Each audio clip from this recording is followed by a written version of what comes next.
Hello everyone and welcome to Sentence Diagramming 101. This is Chapter 1, Section D, Verbs. Now this is talking about verbs as a part of speech. Later on we're going to revisit verbs, but in terms of word function and how they're working in the sentence. So we are not done with verbs, this is just a little taste. So verbs are going to show action, right? They're going to show what's happening in the sentence, and they come in lots of different shapes and sizes. But for our purposes, we are only going to talk about these four types for now. So we have linking verbs, transitive verbs, intransitive verbs, and then modals. So that's this chapter in terms of parts of speech.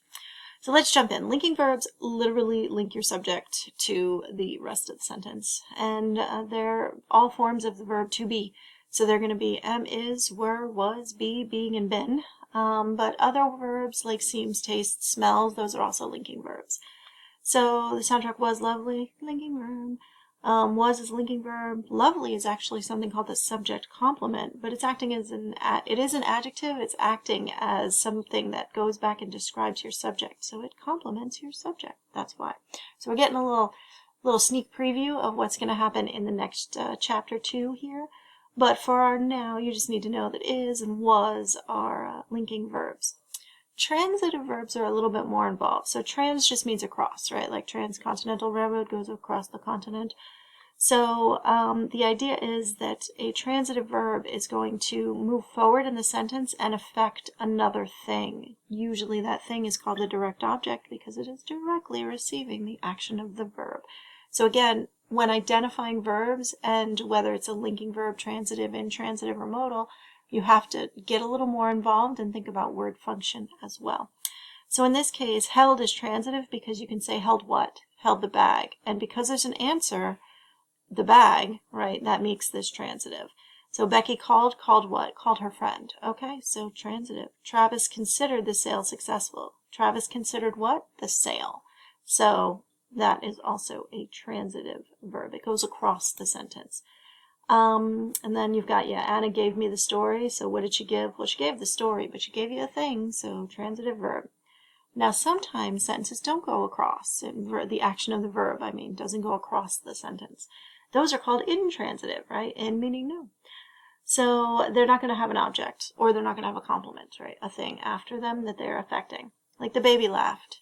You don't laugh a thing, right? You don't like laugh a song, you just laugh, right? It ends. The action is over. Or the child smiled. You don't smile a thing, right? You just smile. So those are intransitives. They don't go anywhere else in the sentence.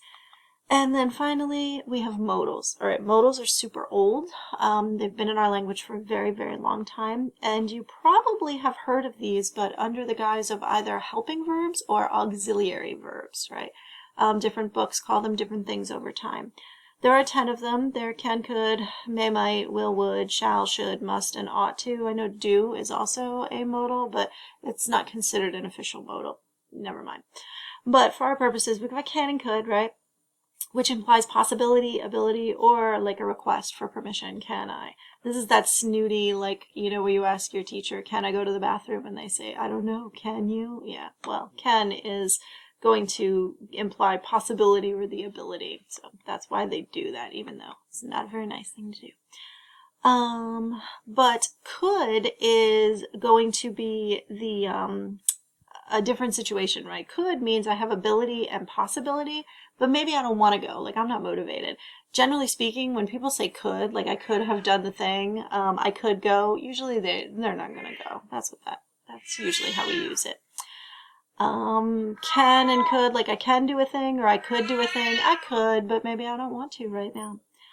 So you get some more can and coulds. May and might is very similar, right? You've got possibility as well as permission, and then also the expression of a wish, like I wish I could do the thing. Might I do the thing? Then we move into will and would. Will has certainty, request, promises, offers, habitual action, right? I will do the thing. Would is another one of those, when we use it, especially American speakers, we're like, I would do that. Usually that means we're not going to do it. Like I could, I have the ability and the potential, but I'm probably not gonna. So that is will and would. Then we have shall and should. These are a little old-fashioned now. Not too many people use the shall. Should, like I should do the thing. We use that a lot. But shall seems to have fallen out of favor. But it just means determination in the future. It works like will. But it's a little more serious. Like Gandalf is like, you shall not pass. It's a lot more than like, you will not pass. But it means the same thing. And then must and ought to. I don't know that we use must at all, and ought to is really old, but they mean the same thing, just necessity, strong probability, near certainty. So those are your 4 types of verbs. So we have linking verbs, transitive, intransitive, and modal.